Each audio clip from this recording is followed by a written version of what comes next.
Hello and welcome back to Unlikely Connections. I'm your host, Steph. And I'm your co-host, Callan. And today we're going to be talking to you about why prisons go on lockdown and visitation stops. Yeah, and how that happens across prisons that don't even have the issue. So something goes down at one and they punish others Right. on a day-to-day basis, that taking those things away from people when they haven't, quote, done anything. That's It's wrong. Yeah, like they're all being punitively treated in this Mhm. situation, not Yeah, just the inmate, but the family. right. Yes. Because a lot of them are clockwork that they will go visit every Saturday or Sunday, Yeah. and they block that time out.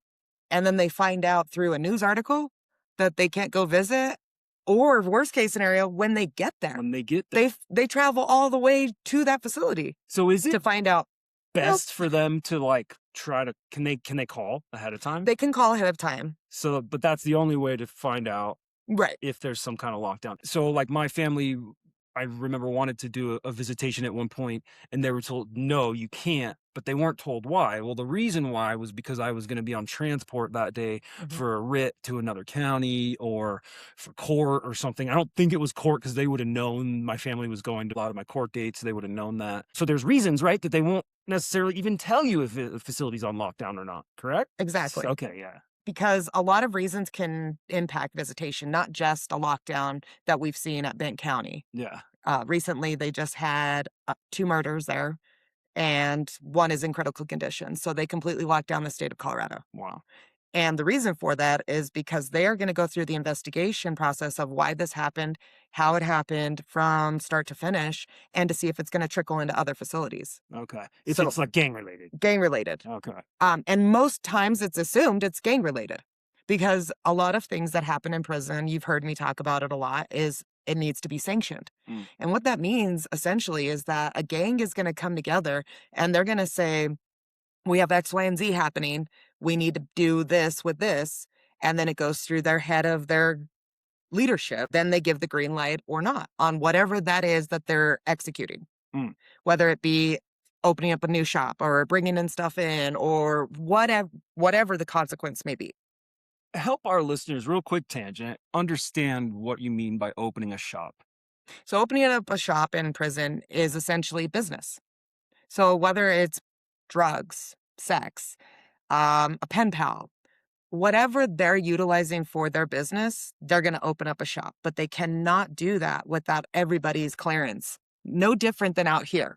So if we were going to go build something, we'd have to have building permits. We'd have the city say yes. The food and safety would have to be like, yes. Like it's essentially like that, like so calculated that they, one, don't want to get in trouble. They don't want to get caught, right? But they want to make money. Okay. So opening up a shop. Interesting. So it sucks, bro, like, what's happening in Benton County, and what is Benton County? Like, everybody is reading the news right now saying that Benton County's on lockdown because of this murder, double murder, and no visitation through the state. That doesn't make sense to a common person that's like, why does this matter in Sterling when it happened in damn near Pueblo? Yeah. That And doesn't mean anything to them. And especially because the ones that are involved with it, they're not getting any information to their family. So if they're being investigated for this crime or whatever's going on with this murder, they won't be able to talk to anybody. They can't write, they can't call their family, they can't, nothing. So their family is probably like, my friend or my brother or whoever is down at Bed County and I can't talk to him. which then makes concerns of Are they dead? does that mean are they dead or are they involved or are they whatever? But that's Mhm. just an across the board thing that nobody can talk to anybody. Right. And that was my job as the public information officer is I would have to have statements ready for these families that were calling in based upon whatever the totality of circumstance was. And it never changed. Yeah. It was always the same. It was always, we're under investigation. It's pending investigation. We can't speak about it. And I that's could tell you that your loved one is alive. I could say that, yeah. but I can't give location. I can't say that they're at the facility. I can't, because that could be that they're alive at the hospital, Right. but for transport, I can't tell you that because now you're a concerned family member or an escape can happen. How does it break down with trying to visit at the hospital? So if you do You're saying you would be able to say, "Yeah, your person is at the hospital?" No, You would not be able to say. no, that's what I'm saying. All I could say is that they're alive. So the potential for someone's loved one to be in critical condition in the ICU at the hospital for their last week or 2 of life, and those family members' opportunity to, say goodbye or see their loved one for one last time is restricted by the DOC then. DOC and doctors. Okay. So essentially, if the person is considered brain dead Right. and that they are pretty much on life support and that somebody needs to make that decision, that's when the family will be contacted and their next of kin will then be only allowed to go. Okay. The warden could say yes to somebody else going with them, but it is very controlled setting just because of what's going on with officers being there. So it's not just them going to say goodbye to their loved ones. These are people that are dealing with real emotions. Mhm. So if you just allow them to go into a hospital unit, you don't know what you're setting your staff up for. Mm, mm.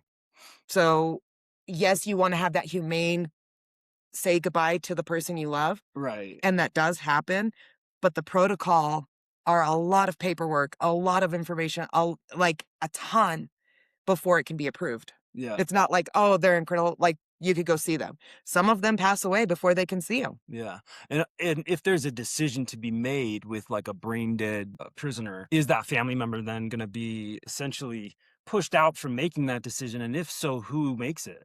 They're the ones that have to make it, The family. the family. Okay. And some of them have problems with doing it right away or that hopefulness. Mm-hmm.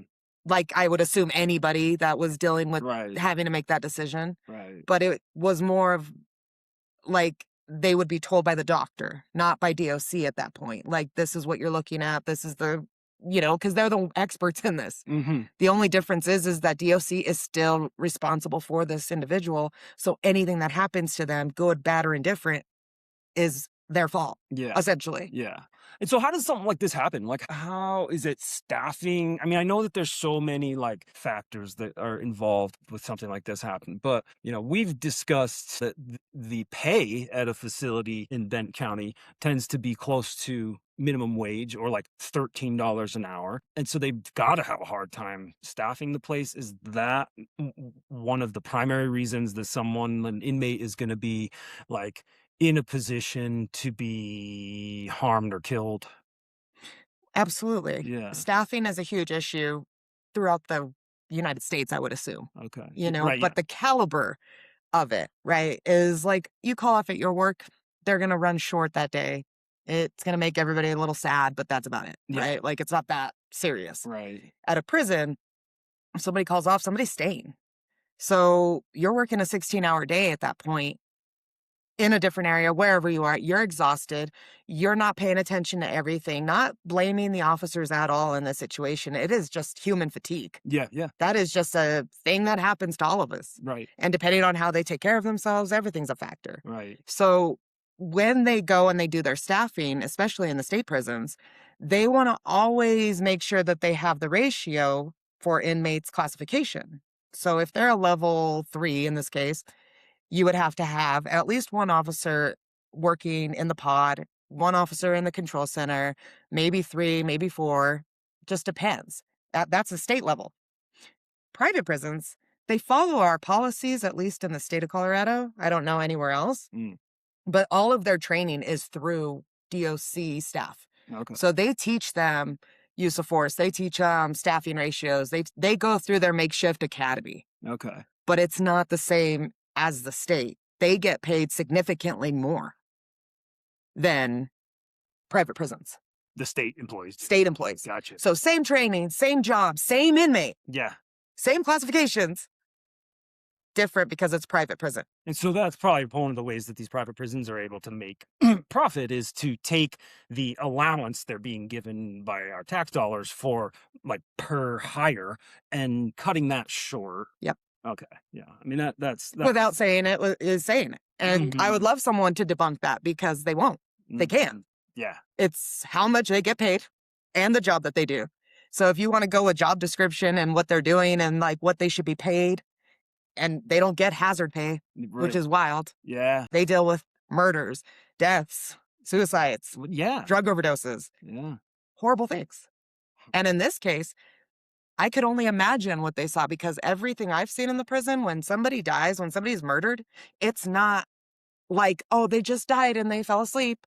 It's always fucked up and Like traumatic. violence. It's very fucking violent. Yeah. It's very violent. And is it usually occurring in like the day room? So, like, for our listeners, a lot of times these facilities involve like a block or a pod, whatever you want to call it, and then like a day space, a kind of community space with some tables and stuff, and then the cells, and that day space is locked down. And then most places, I think I've talked on here about how when I was in Denver County, they had open cells. You were mentioning a word that I hadn't heard before, dry cells, and that Dry was cells. that they were that also. There was no water access Mhm. in those cells, and so then you kind of have to have some ability for those inmates to go to the restroom, get water, do whatever.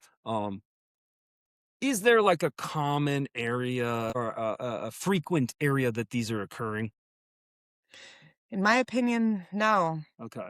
Bathrooms, it depends on classification. Yeah. So at a level 5, they're not going to have the bay of showers and the restrooms like they would at a level 3, Okay. where they have different stalls for you to use. And then you could have like 6 or whatever taking a shower. Right. They don't have that. Okay. So it's based on the facility layout and their classification. So if they're able to be out, especially at a level 5, they were able to be out a tier. So a lower tier was eight people Oh. per Okay. tier.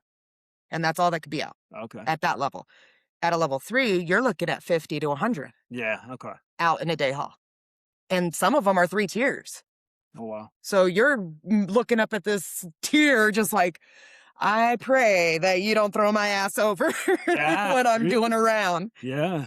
And so at Bend County, they would get certain parts of our training, but not everything because it's not specific to them. And there was no exchange like with the state employees of these prisons. They might have like, we're short at, and this is a question, we're Yeah. short at this facility. Can we send, Martinez Yeah. over to like fill in for us? That happens with state, but That not happens with with, state. but not, there's no interchange in that way with the private prisons. There is not. So I'm asking these questions is that it almost to me has to be directly related to staffing, because if you answered my question, you're like, no, usually these murders are happening in a cell when people are on their lockdown period, then I'm thinking, well, okay, what can, depending on how quickly someone can kill another person, like there's not much ability to intervene in situations like that in time to save someone from severe injury or death, right? But if these are occurring all over the place, then it would have to be related at least in part, and I would think significant part, to the staff. And when I was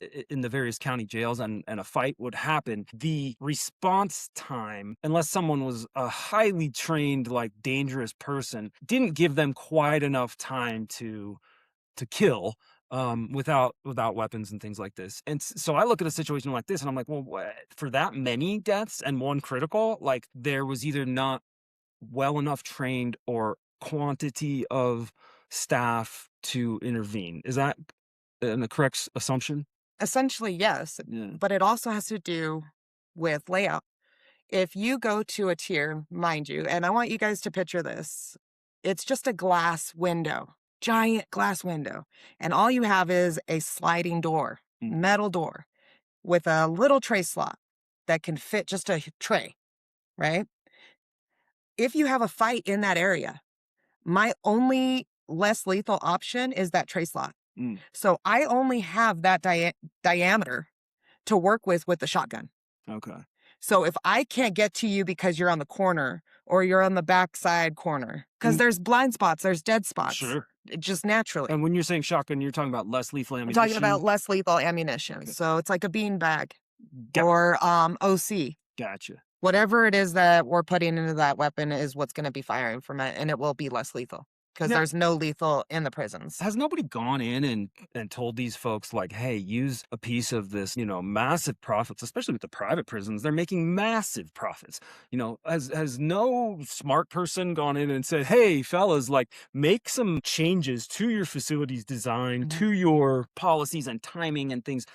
to eliminate that. You know what I mean? Like, I'm hearing that, You and I'm think like, it's so simple, right? yeah, Yeah, it is that simple. yeah, It is that simple, especially when you own the entire building and you need no one to approve these permits and these changes and yeah. nothing. The So only does thing it you need is money. so does it just break down to a lack of, and I'm not talking about the officers. I'm talking about at the higher levels, Yeah. like the ownership, the whatever executives that create these places and run them, etc.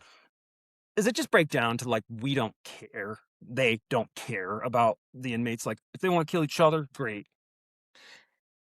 If, you know, that's a personal opinion at that point, right? Yeah.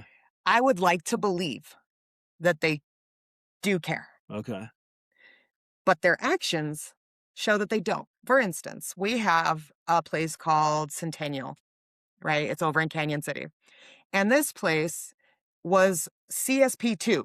Mm. And I use air quotes because it was supposed to be made for ADSEG offenders, which we don't have anymore. But back in the day, we used taxpayers' money over hundreds of millions of dollars to build this. And we're like, we're going to make this for ADSEG because we have so many backlogs in jail that we need to have the space to get these people in and get them through the process like DRDC goes through and processes every inmate for the state of Colorado. Mhm. So at that place, it's the Denver Reception Center for these inmates. And that's kind of explained to me as being the place that you go in between jail and Exactly. prison. Yes. Okay. So when you have that dam essentially getting flooded with inmates, Mm. trying to find placements for them, they were like, we need CSP2. Yeah. So they built it. And they built it as ADSEG, which was the inmates were 23 hours locked down. Mm. You would take them from their cell to a day hall, take them to the shower, blah, blah, blah. So they put the day halls at the very back of this facility. You can't shoot into those at all with less lethal. Mm. Not going to happen. Right. That's not a secret I'm giving out. Yeah. That is fucking brain. And look at the damn facility. It Yeah. sucks. Yeah. But when you go into that day hall, it has a blind spot into the corner where the pull-up bar is. Okay. So where do you think all the fights and all Yeah. the bullshit happens, right? Mm. But then they changed it to be a special housing unit for sex offenders. Okay. So now that facility is a 3-tier with these blind spots with all types of fucking classifications. Right. You have a level 3, level 4, level 5, Why? because they repurposed the facility for something it was never fucking made for. Yeah. Never made for that. It is impossible for staff to be safe there. It's impossible. I don't care what they say. Every audit we did on there, every piece of my paperwork that I gave them saying these things Mhm. was like, we know. Glad you fucking know. Yeah. So to answer your question, I don't fucking think they do care Yeah. because they do know this. Right. For staff or for inmates, because I was talking about inmate. You know, like, if those blind spots exist, then that's the same for the inmates. Then you're no longer safe Exactly. there. These aren't blind spots that are like taught to you, right? Like they're Right. fucking blatant as fuck. Mm-hmm. That's what's even worse. And it was like you couldn't just put a window in, like you could reconvert this a little bit, Yeah. just a tiny Spend bit, a little bit of money. little cut a hole, Yeah. little peephole, something. Right. Shit, To be able to access that something, area. anything to Yeah. administer anything into there. Do you know if there's any regulations, or, like, would a judge ever be able to say, here's this person who has a certain crime, right? That is, we're giving them 2 years, 3 years, 4 years, something like that. And I sort of think I know some of the answer to this question, but we want them, held at a certain level of corrections, or even can they be specific about, like, where they want that inmate to be sent for the DOC? And if so, are these facilities in violation of any of those judges' orders by putting people? Part of the reason I asked this question is because in my mind and my experience, like, you adapt to your environment. So if you're going in as a person who made a mistake, but it was like a nonviolent, non-sexual, like drug-related mistake or whatever kind of law you've broken, and you've been sentenced to this 2 to 4 years, I don't think there's any world in which you should be put with people who are serving I'm using arbitrary numbers, but Yeah. 20 or more or something, on violent crimes or sex offenses, which is essentially what we're talking about when we're talking about those different levels that you're mentioning. Mm. Level 3 classification, level 5 classification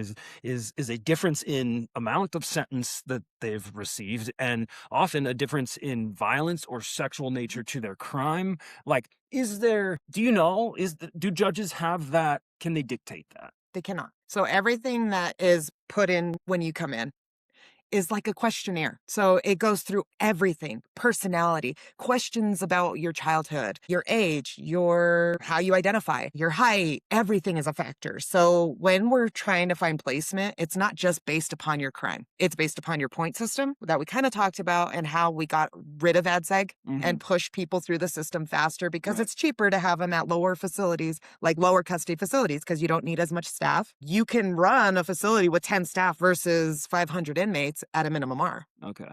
essentially. Yeah. And so at another facility, like a level 5, you need 66 to run on a day shift for 756 inmates. Okay. So to give kind of like how that works is a whole different formula of hands in it. You have case managers that are doing the assessment when you first come in. And then you have what's called move sergeants. You have to have different people involved. And I think that's just the liability to it, saying that we placed you here by checking your STG, your age, your data. This is all Yeah. information that inmates know. So we're not selling secrets right now. Sure. Yeah. It's just saying that this process is not just based upon your crime, it's also based on your behavior Yeah. and your program needs and what your probation says. All of that is a factor, and a lot of facilities don't offer the same programming. So that would be a factor for you to work towards or to try to get to if you're not able to be at that facility right away. Right. So most of your level 3 will have those programmings that you would need. Yeah. And so one of the things that's all over the news in Colorado, at least I want to say the last year or so, is Channel 9 has done some really good stuff, and Kyle Clark has done some really good stuff on this, is the parole points system, which is kind of the cousin of that, where you're getting those similar like likelihood to reoffend, and I'm not sure of all the columns, but these various things. And they have people getting released onto parole with designations that weren't true. So they're looking to, like, when I'm watching these programming, they're like, so this inmate had these 5 violent crimes, which to that system equals a 9 out of 10 likelihood to reoffend. Again, this is where the accountability is being pushed all over the place. Yeah, Right, the right. computer system, The computer system. not some human flaw or like a flaw in the system itself, whatever, put them at a 2 instead of the 9 that just literally, like, by design was what they were supposed. That's the big question. Why is this happening? And these inmates have gone on to like commit other murders while out on release and other major crimes. And so that there's a big openly known and highly focused on effort to overhaul the parole system in Colorado, because it's resulting in inmates being released that shouldn't be yet, or if they're on some kind of cusp, like they're not. That's the other problem that's happening, is they're not being released into like other high like supervision facilities, like a halfway house or work release, where you're basically still an inmate but you're allowed to go. Those things weren't being utilized. And so I wonder out loud here, is it both? Do we need an overhaul of the classification system as well? They use a database that was like, and this is back when I was there, this is 3 years ago, that was from like the 1980s. Mm, It literally was this database that just keeps their information and their good time calculating it. It's like you're trusting this very old programming right. and humans putting in that number of whatever that they finished this class, they finished this, like everything that was done for the inmate, it was done in that database. Mm. And so if they changed it, if not, you still have humans putting things into the computer that may or may not be true. So with this incident in Bent County, is that what it's called? Yeah. How long on average are the facilities going to be on lockdown, and how do they decide which facilities? So in my experience, depending on how the murder happens, if it's gang related at all, the entire state will go on lockdown. Okay. And that is so that way it doesn't trickle into other facilities potentially. Oh, gotcha. You don't know what you have. All you know is that you have a murder or double murder in this case. with a third in critical condition. Mhm. So they have to go through everything because, again, who's responsible for these inmates? Yeah. The ones that own, like, have the facility. Right. So they're the ones that have to answer the question. And what are they getting right now? They're getting bombarded with phone calls from family, friends, news. They want video. They want names. They want STG. They want it all, Yeah. and the kitchen sink. Yeah. And then with the public, they want to know what's going on in their area. Mhm. So they don't know on most of the time, that they don't know what they're dealing with. So they have to do the investigation for it, especially with a death. So are we talking like weeks, months that the facilities are gonna be on lockdown? It depends on the totality of it Okay. and who called for it, why it was it called, is it gang related? There's so many speculations that can be on this, and what weapon they used, how they made the weapon. All of those things are going to have to be filtered through, which is called the intel officer for the facility. Gotcha. And their job is to go through everything: phone calls, videos, mail, Yeah. JPays, everything. What kind And then of shakedowns, okay, and what kind massive shakedowns. of all the cells at all the Everyone that they need to facilities? investigate. Everyone. And how does the lockdown get lifted? Is it gonna be lifted, like, in phases, or is it all of a sudden just one day everything is back to regular, programming? Normally it's in phases. Okay. And normally what they will have to do to justify what's called, it's impeding normal operations. So what they have to do is called modified operations report every single day. So each shift commander, has to write out and follow what this order says. And this is a restricted document. It will break down everything from the time you feed, who's going to feed, who's looking at phone calls, everything. Are you going to allow visitation? If you are, how long? Everything that is in your facility will be modified and told to the shift commander how they're going to run. Mm, So if they say we're only letting one tier out to go to the chow hall at a level 3, right? Because they have free range to go wherever they want normally. yeah. Then they would say we're only allowing these 5, these 10, these 15, whatever, to go eat, and then rotate.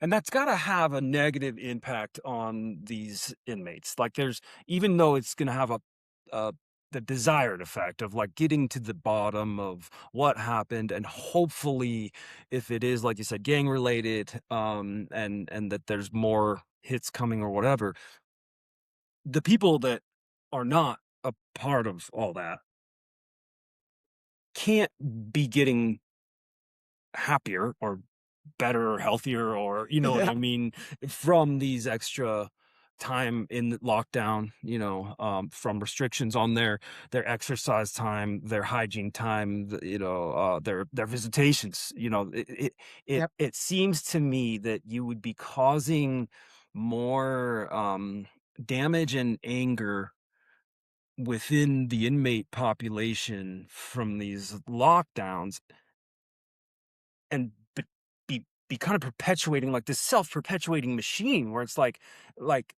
the solution is almost as bad as what caused the problem in a way. Is there Essentially. is there answers that, just in your own opinion, or solutions that you thought would be better, where you're not causing more harm in the process of going through the investigation and training? I can see it as 2 ways. The inmates, yes, they're going through that horribleness of having to be in an area and not knowing what's going on, can't contact their family. I get that. That sucks. I'm Yeah, sure that that's horrible. right. But who has to hold that phone to take it to each door so they can call their 20-minute phone call real quick, or whatever the modified operations is, the staff. So at a level 3, they're not used to it and they are not equipped to it, and they don't have the staffing to Yeah, deal with that kind of impact on their facility. right. So what pisses the inmates off is their unknowingness of that situation Mm, and how to run it. Can it be ran perfectly? It can. mhm. It's just when you're dealing with staff, and nothing towards these staff, it's just the fact that you have not gotten the training that you deserve. Yeah, And that's period. yeah. and you're not getting paid Mhm. for what you're doing. Right. So now you're at this getting minimum wage. You're being told we're on modified operations, we're on lockdown. You're going to take the phone to each inmate's cell or whatever the hell it is, Right. right? Or you're going to take the trays to each inmate's cell or sack lunch, whatever. Your burden on staff when lockdowns happen, not just at that facility, at every facility has to have modified operations because they're on lockdown. Mm. They have to explain why inmates are being kept locked up Yeah. because we don't have ADSEG. Right. And what kind of So laws are there in regards to like when does it run up against cruel and unusual punishment? Like, is there a anything even in the laws saying, I mean, I know that there's laws, but they get broken all the time. I've experienced that. As far as like what you're yeah. supposed to be allowing in jails, this is what I'm talking about. But for the inmates in regards to like healthcare, medicine access, food access, time out of the cell. I don't know how much of the time out of the cell stuff, and that's where the question is law or not, whether it's just policy or whatever. But like so I guess the question for me is like at what point does keeping someone locked in a 8 by 10 cell with one, two, three other people become cruel and unusual punishment if again this is a person that's in a level 3 that's on a 4-year sentence, and does even anyone give a shit? You know what I mean? Cruel and unusual punishment is taking away food and water, warmth, showers. You So mean by like legal that's legally. legal Like, definition? that's what we're Yeah, skinning that down to is that but you can legally, I only have to feed you, clothe you, give you a shower, give you a place to sleep, now and provide you medical. and you could do that and keep someone locked in an 8 by 10 Absolutely. 24 hours a That's day, what I'm and it saying the wouldn't. staff burden is that now those instead of you walking to the chow hall, they're bringing those trays to you. Yeah. Well, okay. Do you get what I'm saying? Like, I get so, what like, you're saying, but I is it also is it humane? Is it something that is cruel and unusual? You can look at it like that, but essentially, by definition, they are only required to do that. yeah, I guess That being is on the the only other side of things for me, it's like, oh man, get a different job. Like, oh, you had to like I don't you've never been locked in a cell for 24 exactly. hours a day for weeks on end. Neither has the executive You director know what that I said he mean? did. So there's this for me, like I get your position. And and this has always been part of the unlikely connection, right? Is that I understand and I'm beginning to understand more of the challenge or the downsides, the struggle, of the correctional officer side of things. And ultimately, like to me, there's no world in which like if I stole $50,000 from my employer, I should be locked in a cage for 24 hours a day for Mhm, a week, let alone 6, 8, 10 months. And that's where I guess I'm saying like that it has an effect on the human. We're not mhm, meant to be that way. And for me personally, like going through something like that, especially if I know on the outside there's nothing waiting for me because everyone has said, oh, he's a piece of shit. And maybe I did it because I was an addict or whatever, like there's a likelihood that time period and those punishments are going to push me over the edge. And I'm going to decide in the brain that I only can spend my time in, for that 24 hours over that period. There's a higher likelihood that I'm going to decide to commit violence, that I'm going to decide, that I'm gonna say, "Fuck it," and I think that's kinda the last thing you want is inmates who are like, "Fuck it," that yep, aren't having, like, rehabilitation and aren't being placed in, like it's classifications, right, I guess, goes back somewhat to that, but it also goes back to, like, lack of oversight, lack of anybody, like, having even the ability to advocate for those inmates, mhm. I think what you said earlier about staffing is where it's really the heart of that whole thing. Mhm. Because in my experience and the murders that I have seen, Yeah, the reason that we couldn't intervene quicker was because we didn't have the staffing ratio to do it. right. Even when they call an all call, which means everybody comes, we didn't have enough to go into a day hall. And I watch an inmate get his head just fucking stomped on Right. over and over while we're using less lethal. We're throwing sting ball grenades, which are these little less lethal, like BBs, like thousands of them that hit your body and strike you and then have OC in it. Nothing was working. Yeah. Nothing was stopping what was happening. Right. And we physically couldn't stop it because we didn't have the numbers. Right. We had 12 staff standing outside a day hall against 16 inmates for a level 5 facility, and the inmate died. They would always say, oh, well, staff safety, 100% staff safety, Right. 100%. It needs to be, the staffing ratio needs to be there, 1,000%. Yeah. Tell me why the fuck we didn't have the staffing ratio. Yeah. And you tell me right now that Benton County wasn't filling that they didn't have staffing issues, it's bullshit. Yeah. It's bullshit. I'm calling it right now because they're a lower level facility. They're already at a disadvantage and they're at a level 3. So those are notorious for known violence. Okay. They're just known for that. Because they have more opportunities for it? I would assume so. Yeah. I would assume the facility layout, the opportunity, Right. the amount of people you're around versus 8. Now you're around 16, 30s, whatever the ratio is. And you're not just with these people in your day hall. Yeah. You're talking to everybody. You're going to programs. You're doing this. You're doing that. Like, you're talking to everybody. When you're at a level 5, you don't go with a level lower than you to a class. Yeah. So you're in the same mindset as each other. Right. Do you know what I mean? Yeah. So it's like, can you blame one thing? No. Right. And sadly, the people that are impacted the most are the staff and the inmates. Yeah.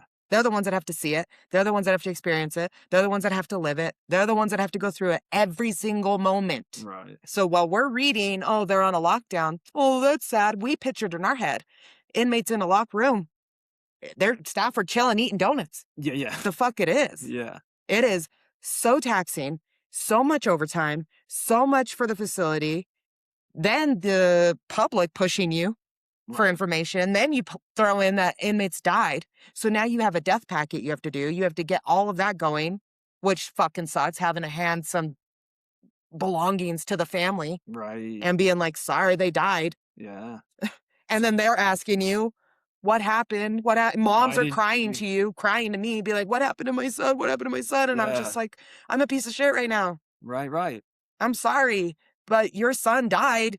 He was murdered. Yeah. I don't want to tell you how Right. because you don't want to know.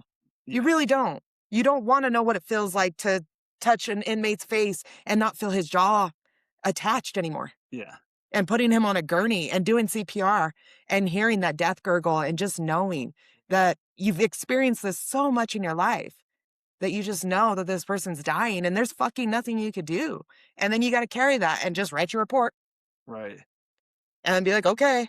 Have they ever attempted any kind of like oversight? Like, I know with certain police forces, city councils, they've created these citizen run organizations, and it's not just like Steve at the end of the block, it's generally tends to be people who are adjacent to or worked in, policing for a large period of their life or whatever. People who know what they're doing, like when they create these oversight groups, for the most part, to my understanding.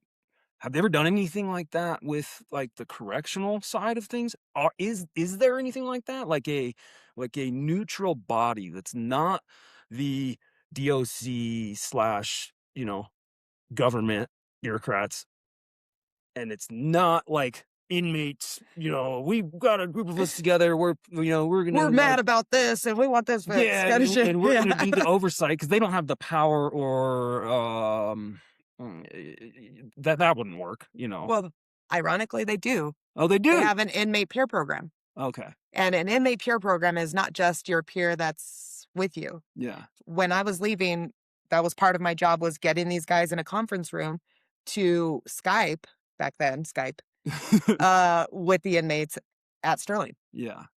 And they were part of that committee for their facility. And they would talk about what they're seeing at their facility and what's different because they're the same level. Okay. So they wanted to know if it was the same or what could we do to be better, bring better stuff. Like, Yeah. they had ideas and it seemed really positive. like, on what they were asking for. They weren't asking for the sun and the moon. They were asking for, like, murals in the day hall to be, like, of mountains or, like, something not just this salmon color or this green color, like, they're Right. very pastel eggshell colors. Yeah. They didn't want that. They wanted, like, something to visualize, Yeah. you know? And so when they asked for that, that was an easy ask. Right. But for the staff, everything that's done in the prison is audited by staff. So when I told you that I went to Centennial to look at their layout and why, because they had a massive disturbance there where their whole tier went crazy Okay. and they needed to audit it and say what happened, why this happened. So essentially, what's happening in Benton County, my job was to go in and look at the totality of circumstances and say, this is why it happened, why it didn't happen, why did this happen, to really investigate the facility on behalf of the state And then make recommendations and make for recommendations, how often did they actually follow through. change those or go with those recommendations? Not the ones that are critical, in my opinion, Yeah. which is physical layout. And that was the biggest The one. ones that cost money. The ones that cost money, which is funny because it's money you have already allocated to your facility. Right. You have your budget for the year, Includes money. includes everything. Everything, your staff, your maintenance, your food, your medication, your lights on, your water, everything. Yeah. It has to be approved through the Joint Budget Committee. Okay. And when they say the state of Colorado, DOC, is getting blah, blah, blah, blah, blah, most people don't even look at it. It's hundreds of millions of dollars. Mm-hmm. Hundreds. And when you look at it facility-wise, yes, it makes sense why it's hundreds. At my facility, it was $1 million just to do medication. Okay. Okay, so you're not like, it's not just going into someone's pocket, right? Yeah. But it's also one of those things that when staffing is allocated, that means that you already have the money for that salary. Yeah. So if you're not running at your staffing ratio, you have that in vacancy savings for And, your facility. and that's just where it's going into. And that's where it stays because you have that money to use when you have somebody hired. So if I'm waiting and it's June, say, and I know you're coming in August, Okay. your salary is vacancy saved with your name, right? Yeah. Essentially. And as you're going through the academy, we're allocated for you. So your salary is coming. We know you're here. Then it would be, okay, you're at the facility. Now you're making that money. But if we don't have that, it goes into vacancy savings. So they must be sitting on a lot of money right now, is what it is then. A lot. Because if it's all When I was there, allocated- they were running, we were supposed to be at 66 on day shift, Yeah. staff daily. They dropped it down to modified operations. They dropped it down after so many, so 32. And then the budget didn't change accordingly. That Well, extra you already got the money- budget. Yeah. You already I got the see. money. Okay. The money's already there by the time July hits. And July's their annual. So right now they're going through the Joint Budget Committee saying that they're going to need this. You might have seen it on the news where they're like, oh, DOC said they need this for blah, blah, blah. Yeah. Right? So that's all that they have to tell the public. And normally Joint Budget Committee will say yes. Yeah. Because if somebody's saying for our safety, for our public, we need X, Y, and Z, nobody's going to question that. Nobody's going to push for that Right. until they know that they're not running with the staff they say they are. Yeah. And that you bring up a good point, which I was about to say, which is I think the big way that we could impact this is in part what we're doing, but with more transparency. Like, meaning if the public really knew, and this, when you brought this to my attention, I didn't know about this. Right. In your world, people were talking about it, but I didn't know about this because, as we discussed off mic before starting, these articles are always like 2-3 paragraphs long, super vague, very short, no Yep. follow-ups, none of that. I think if people, even if they have no relationship to an inmate or a correctional worker like officer, I think they would give lots of fucks about what's going on and Absolutely. and how both sides are being treated in this and who's benefiting from it instead, Mhm. because their tax dollars are being pumped into this system right? And it's causing nothing but poverty and destruction and death and and fucked up therapeutic needs for everybody involved. Right. And so I think that part of what needs to happen is, there's a documentary that came out and I've mentioned before. I think it's called the Alabama Solution. And one of the guys, inmates in that, they film it on these like smuggled in phones. And one of the things that he says, he's like, how crazy is it that like a journalist can go into a literal war zone, or all these different like places we allow journalists to go and bring us the truth, Yeah.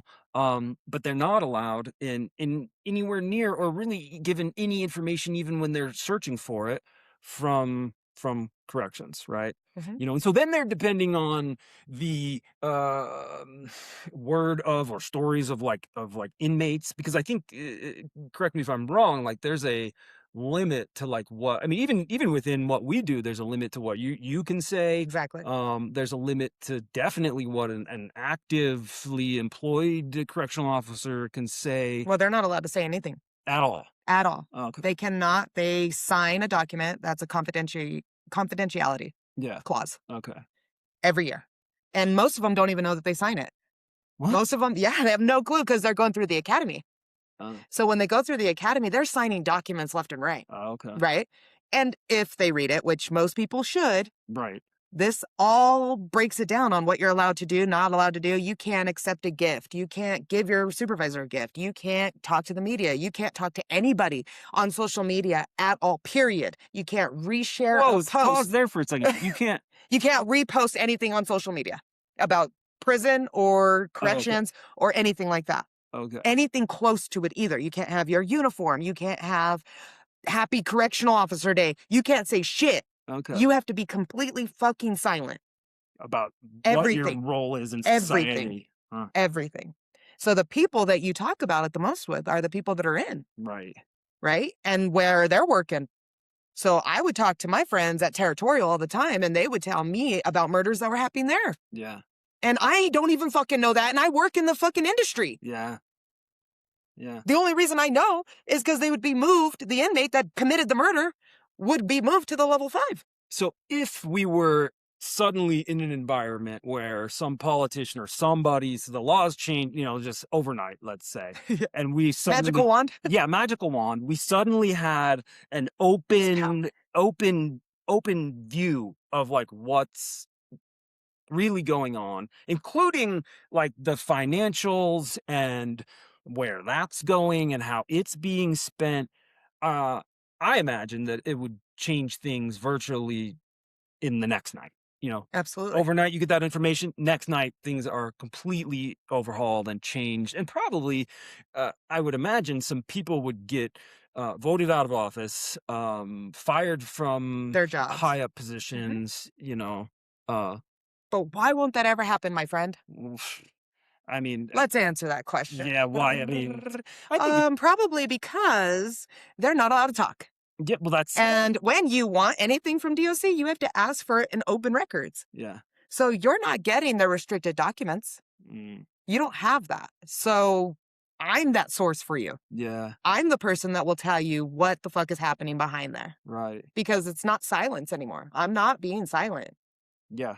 You And mean that's you now? me now Okay, okay. because they kept me for 13 years I'm doing sitting and stewing right. and watching this happen and be like, what the fuck? Yeah, I would ask this to my warden and I'd be like, why are we running with so less of staff? yeah, We don't need to do that. We can ask other facilities. We could make other people come work right. at our facility. And every time I would ask her that, she's like, oh, we're getting people in the academy. We got 40 slotted. 40 people are allocated for CSP. And then all of a sudden, guess what happens when the academy comes? Oh, they've been reallocated. No different than what happened with me when I was supposed to go to CSP 13 years prior to that. Okay. You know what I mean? So I don't know why that happened. I don't know where that came from or who made that call. Yeah. And I was high in the department. I was third in line. Well, And the fact of it is, I still don't know. and I want to stop and pause there for like our listeners, because it's really important, I think, that they understand that this was a big draw for me in starting to do this podcast with you because I, beyond being someone I enjoy being around and talking to and having good chemistry with, like I once you alluded to why you stopped working for Department of Corrections, I should say that it was because you were one of the good guys. Like I couldn't Yeah. sit across the table from That, someone. that means a lot. Well, it should. I It mean, it really does. should. I because Because it I didn't take me. Like it was. yeah, and I was most turning into that. okay, I was gonna say because most people. So there's most.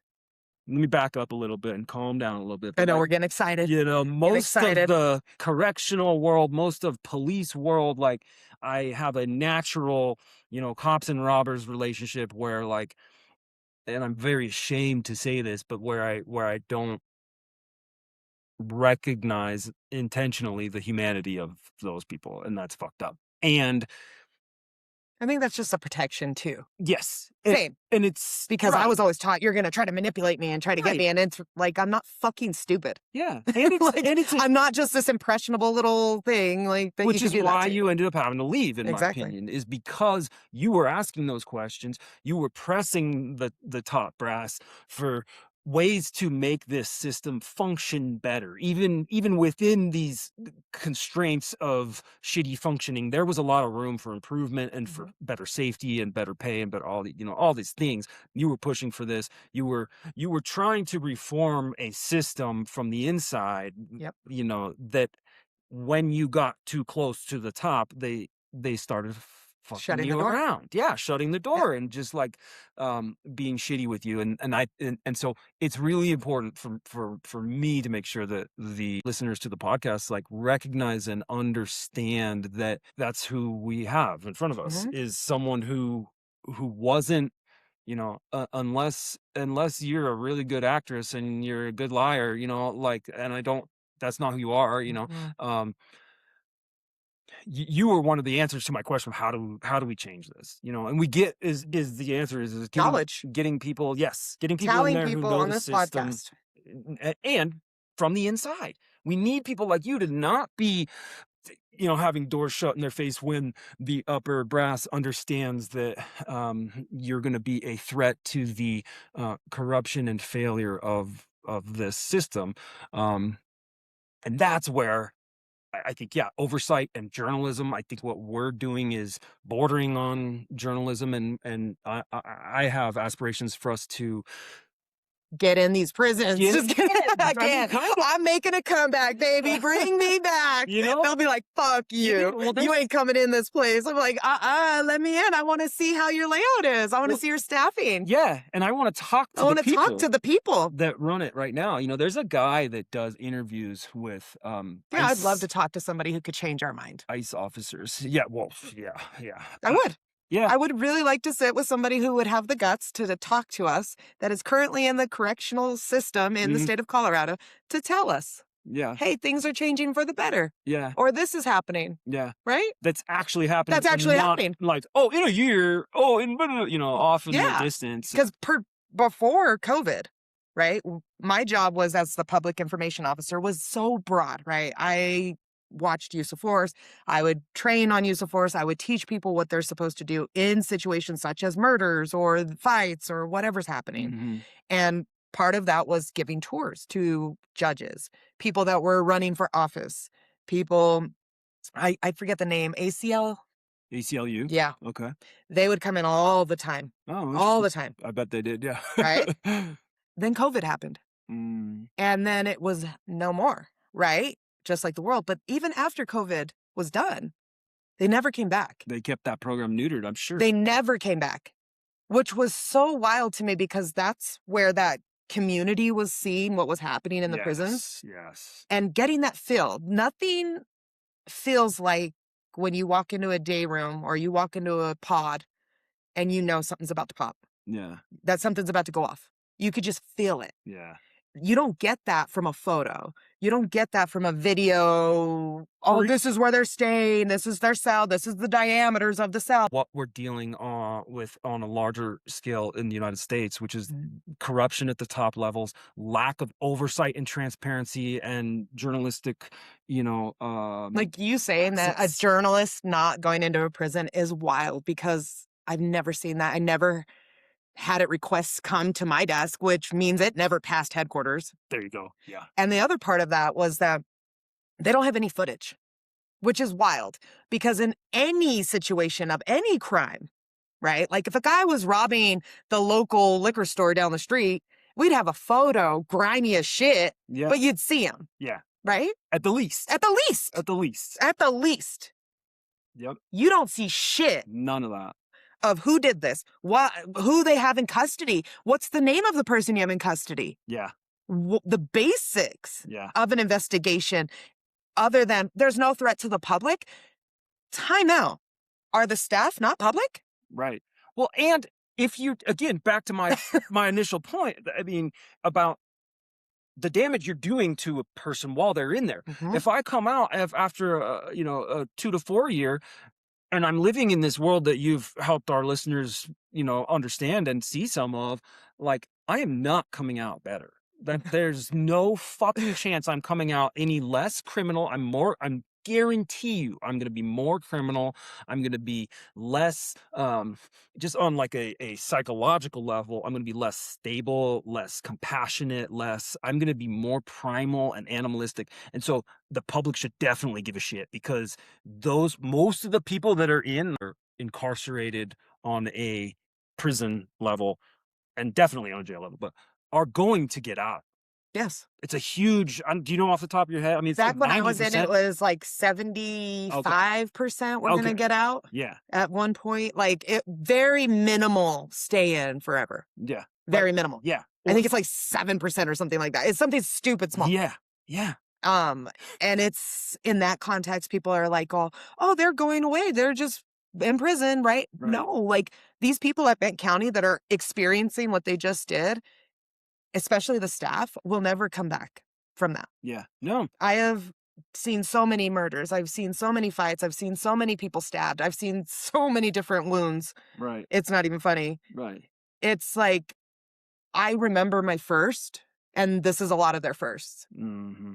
And it's like, you don't forget it. You don't lose that. Even out of being out for as long, every month has something for me, Mm. which is fucked up that every month I For can 13 years. remember. Yeah. Yeah, like over the 13-year time, every month now, at the end, I have a murder or death or suicide or something that has Yeah. happened. Yeah. And especially this month, I'm still dealing with the litigation from a murder that I had witnessed. Yeah. And it's like, I don't know how many times I have to say to a judge, especially on my own, I tried exposing this. Mm. I tried exposing the staffing ratios and how they were running low. And they knew that this was dangerous. This is safety and security was at paramount, and nothing was happening for that. Mm. And they just kept, we had to give the inmates this, we have to give this because of backlog. So they brought these inmates in that were level 3 into a level 5 day hall Mm. and converted it to a medium level, this one day hall, By just mixing. by just saying, dubbed, Yeah. you are now, This is this. and telling this to a level 5 staff, treat them as level 3. So the ratio of what they could have in their cells is different. What their clothing that they could get from canteen is different. Their food is different. Their phone calls are different. Everything is different. They have a lot more freedom than at a level 5, Right. Okay. right? Yeah. So being that, they are able to come out 16 to what others were 8. Okay. So that is where, when this murder happened, 16 of them were out in the day hall, and I believe it was 5 of them that were just stomping on this guy's head Involved in this all. Wow. over and over and over. And one of the questions I was going to ask, and as I was thinking about it, I realized how fucking dumb it is h- what kind of therapeutic, or like what they offer you guys after witnessing something like that. And before you answer real quick, I want to say why I think it's such a dumb question is because this concept out there that like talk therapy or whatever, even you know, with lesser, not lesser, but other issues that people run into in criminal justice on both sides, talk therapy tends to be, and for that matter, pills therapy, you Mhm. know, psychiatry therapy, tend to be really fucking ineffective and don't do shit. And so that's why I feel like the question is stupid. And I will also include It's not stupid. what I think would really help is paying folks enough money and giving them some leave. So let's say you're a correctional officer and you're making like closer to six figures, you know, 80, maybe 100K a year. Which is not that much anymore in our fucking state, but, Yeah. dude, Colorado's like the 3rd most expensive state in the nation, Pretty but sure they were only making 43 something when yeah, I oh, was yeah, leaving, like, a month, but, yeah, uh-huh, like 55 a year. yeah, uh-huh, oh, I believe it, you know, and what I think would be a better solution, or a more impactful solution to, like, that part of things, besides some of these changes we're talking about that would make those occurrences less often, less lethal and violent, you know, all that. Besides those fixes, which should be the primary focus, would be to pay these people enough money and give them leave. So let's say one of these correctional officers gets, you know, witnesses something like what you witnessed, offer them the access to pills or talk therapy, but also give them a week off, be paying them enough money that they can use that week off to like go out to the lake with like maybe, you know, whatever their family, whatever their thing is, you know, that they want to do. And like, and I say this from like experience in that most of the like true healing or like progress that I've made with my um pain or mental health issues, it is fully outside of the therapeutic and psychiatric realm. It's stuff like that. It's going Mhm. to connect with your family and friends for a week on the lake. Maybe you do sit with like your uncle or whoever you're closest with for like one afternoon and you let it out and you cry and boom, like not you're fixed, but you've like had a chance to like touch on it. So it's not just full denial, you know. And then you're getting, again, in my experience, you're getting so much more from that. But these are changes. So anyway, so back to the original question: did they offer you guys any kind of like, hey, you saw some really fucked up shit this week, this day? Here's what we offer you. Yeah. They have what's called a crisis intervention response team, CERT, Okay. and it's your peers. They're Okay. not like certified therapists or anything like that. They're like certified in peer-to-peer kind of thing, like Sure. just knowing the job. Okay. Um, but that stigma of like talking about it, Yeah. but then also the time. So you have to remember that most of these things don't happen at the beginning of your shift. Okay. So you have to write reports, you have to download video footage, you have to account for everybody that's involved, like as the shift commander in that role, right? So the officers are doing the same thing. They're just doing what the shift commander's telling them to do. So Yeah. they're getting this, they're whatever they're having to do. They don't get that moment to breathe. And one of the big things that I would point out, especially in the audits, is that time, especially when you utilize a weapon system, a taser, OC, less lethal. That needs to be investigated, minimal, right? Like, and it will be. But the fact of it is that you're sending them straight back to their shift Yeah. for That's days, crazy. That doesn't even right? happen with regular police. And that's what I'm saying. And that was my argument. I'm like, when they have a use of force, it doesn't matter what it is, a use of force incident, Yeah. they're put on AL. Yeah.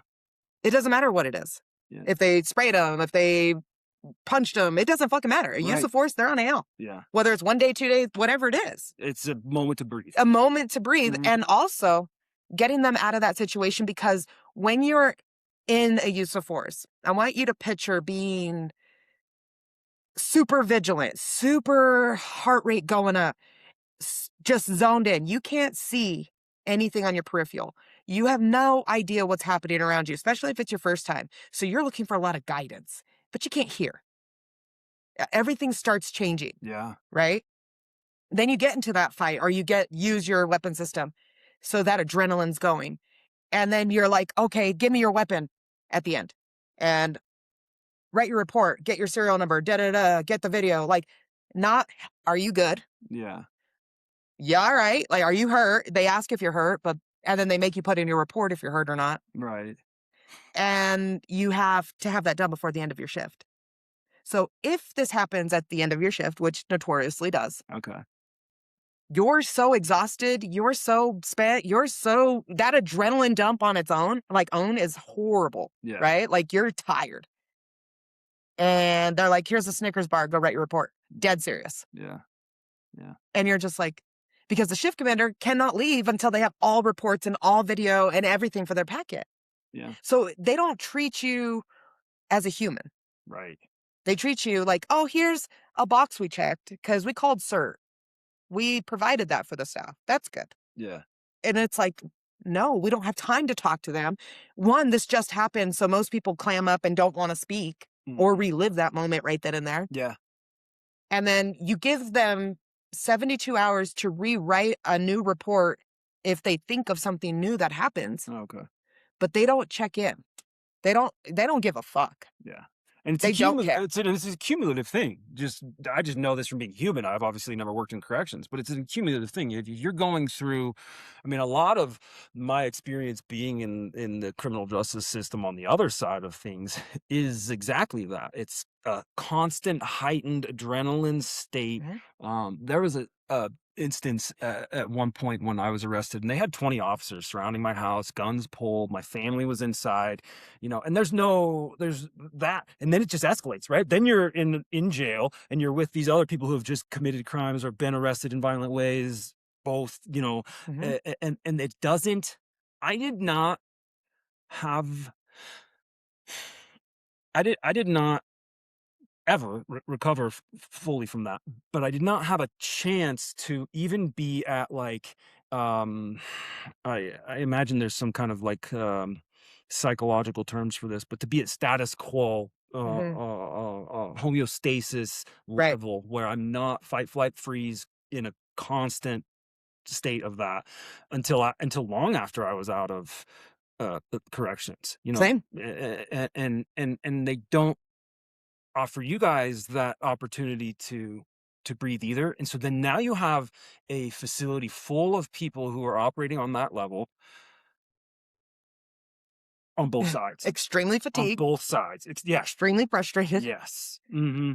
and neither of them can speak about it to And their family, to their friends, to their yes. loved ones. No one. To their No one. cellmates, to their Nothing. coworkers. Yeah. Nothing. Yeah. Because if you talk to your fellow like officers, they're in the same boat as you, so they're trying to do the either macho thing of like, "Ah, yeah, shit, that happens all the time. That's not the worst thing I've ever Yeah. seen. Walk it off. Walk it off, kid." Yeah.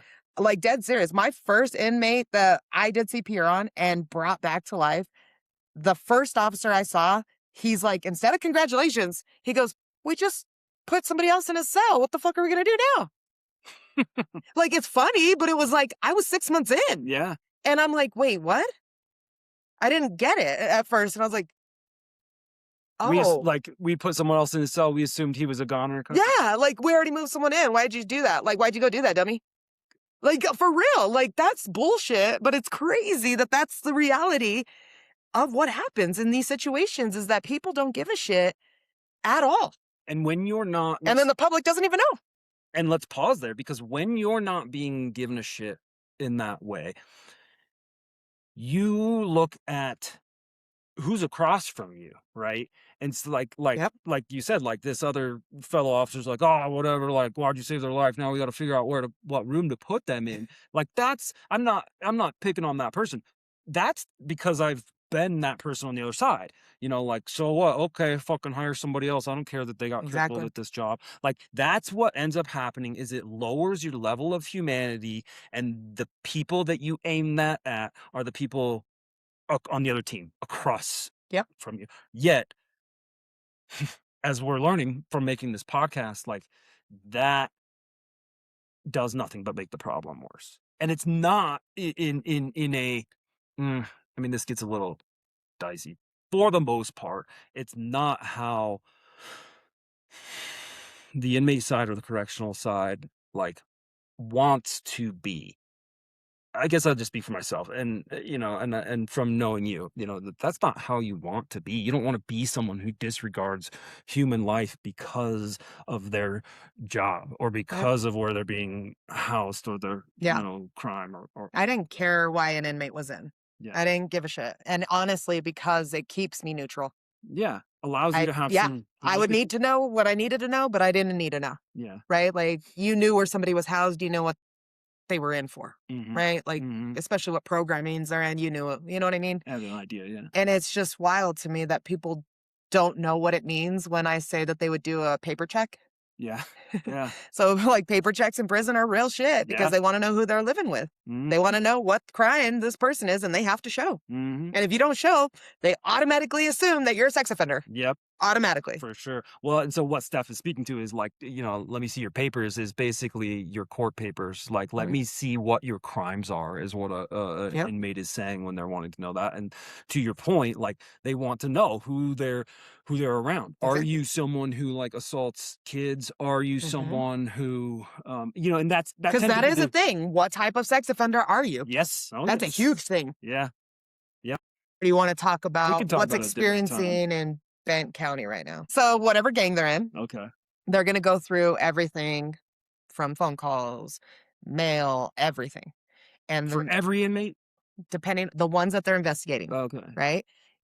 But to that, if they're going into a day hall where those people are, Mm. all of them are coming because they don't want them to know who they're going for.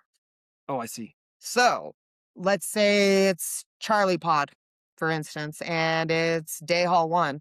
They're not gonna go and say, "We're just going with day hall 1, we're taking all of them." Okay. So that way nobody knows. Taking all of them for interviews? Yeah, Yes. okay, So what they'll do is they will take them down to an intake area or their interview area, depending on the facility layout. Where I was, they would take them from their cell, escorted by 2 staff, and down to intake. And in intake, they would strip search them, go through the Bosch chair, which is the scanner. They would either use the body scanner too if they alerted on the Bosch chair. Now what's the boss chair? The Bosch chair is that you sit in just like a chair, Okay, and it scans the entire body to tell what's inside.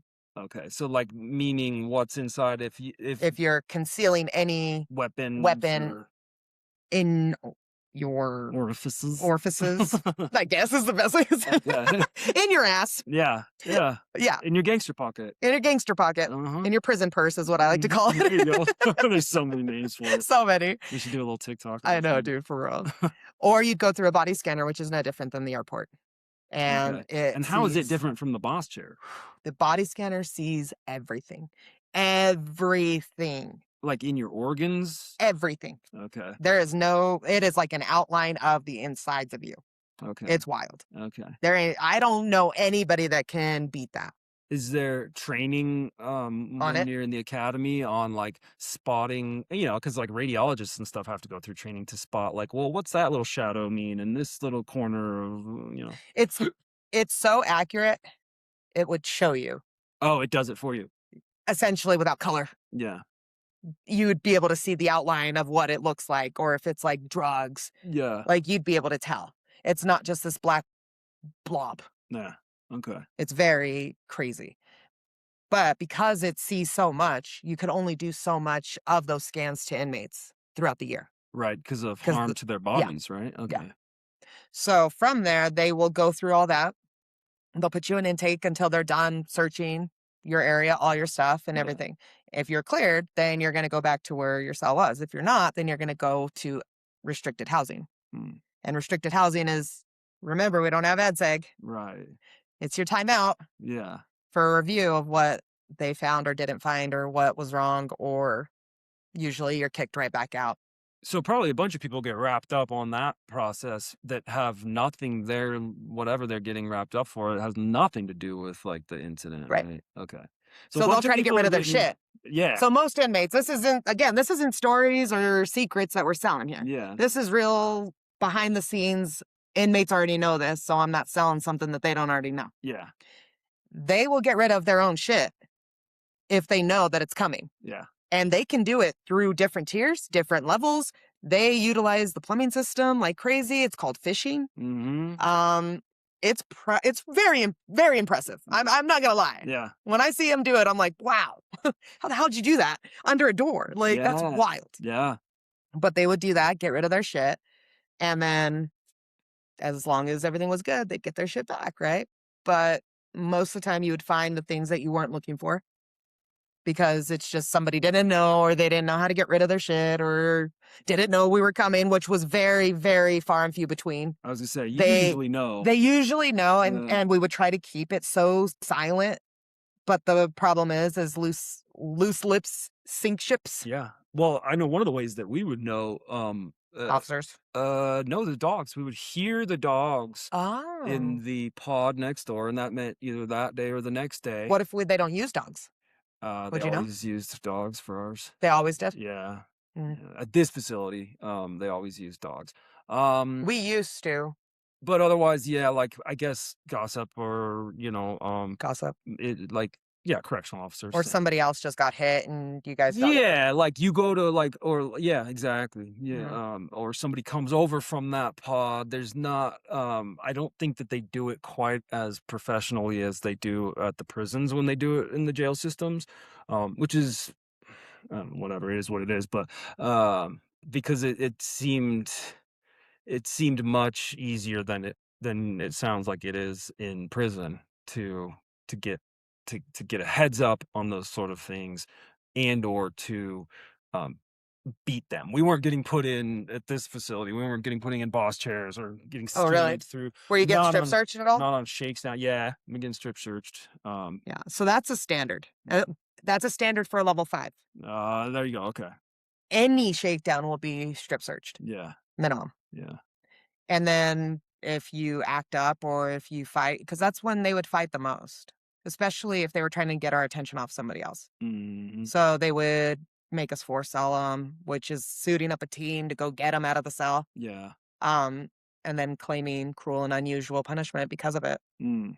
And it's like, I get what they're saying, but if you just comply, which would always be the orders, especially when I was the shift commander, Hmm. I'd have to give 3 orders to each inmate Yeah. whenever they Well, did there's that. definitely 2 sides to what I was saying earlier, there's definitely 2 sides. It's like no one's more fucking annoyed by, like, violations of, your rights and the cruel and unusual punishment stuff and the, kind of egregious, unprofessional, whatever things that certain officers would do. No one's more pissed about that than either the officers doing it correctly or the inmates obeying the orders, doing because then it starts feeling like, well, all right, well, I'm just a fucking chump. If I'm just Mhm. obeying orders and you guys are still punishing me the same, then why would I not try to make some hooch, have a shank, Mhm. get some drugs in here, like whatever. That's definitely how it starts to feel. And I can see that. Like, I don't know what that feeling is like, but I don't like telling someone how to behave. Yeah, I don't like to tell somebody to stand up and show me their ID for count. you're right. Like, that's ridiculous that I have to. And we were having this conversation kind of shit. You know what I Yeah, mean? And it was yeah. like, I don't like that I have to go through your cell right now, but y'all murdered someone. Right, yeah, right. And that's usually what I'd say. Well, unfortunately, we have people that can't play right. Yeah, So now we're all going to do it yeah, because we all do. yeah, It's not like somebody magical is coming over and searching your shit. When I say searching, they are going through everything. Everything's being scanned. Everything's being checked yeah, so thoroughly yeah.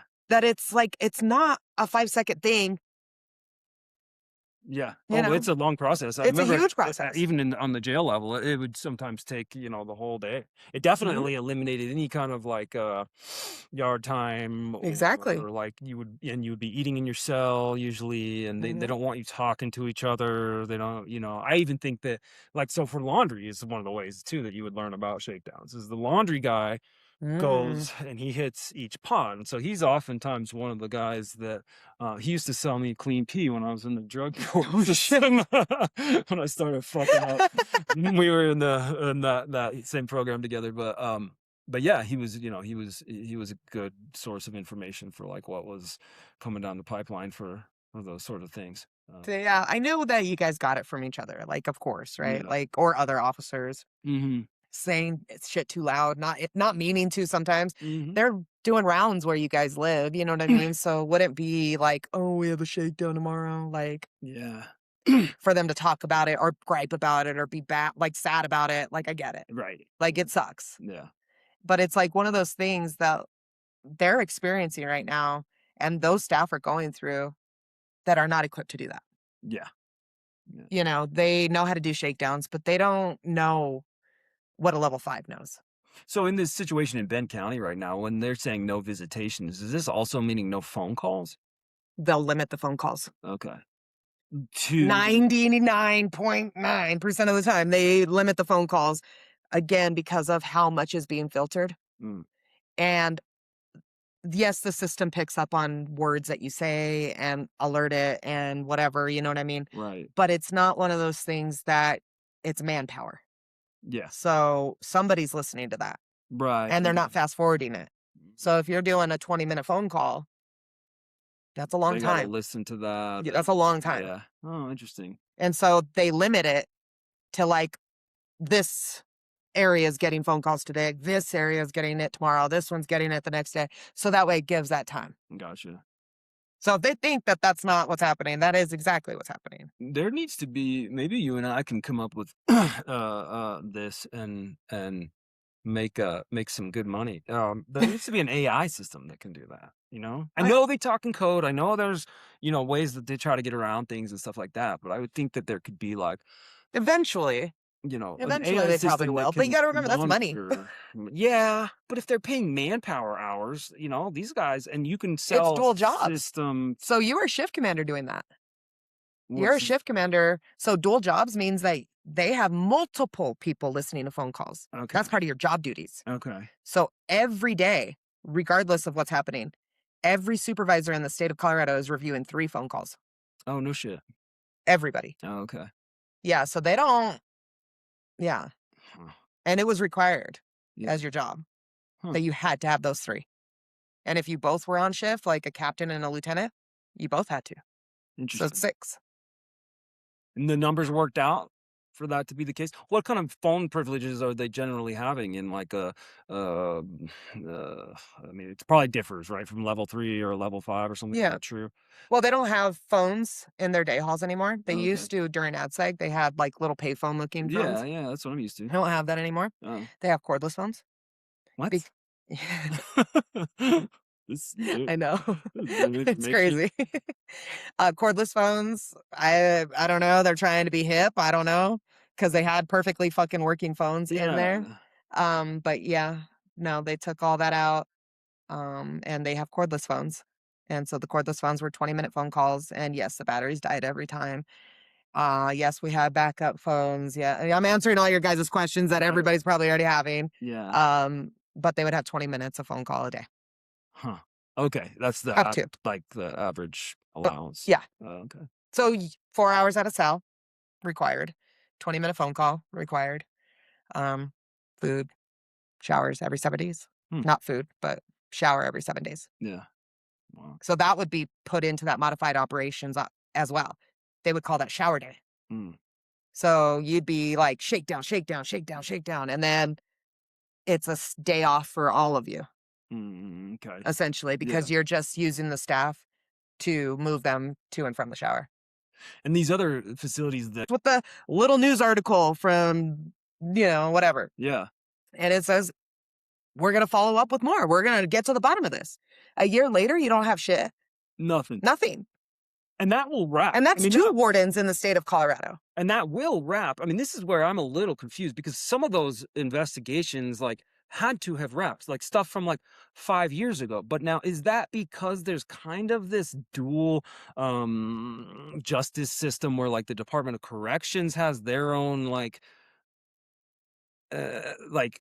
Disciplinary. yeah, Mhm. disciplinary and hearings and da, da, da. And then there's also I remember one of the guys that I was in a holding cell with in Denver was waiting to like essentially like fight some of his DOC consequences and punishments because his argument was that it was double jeopardy. He had already been tried in court and given his punishment, but he claimed to me, in this holding cell that he's like, I didn't commit new crimes in the DOC.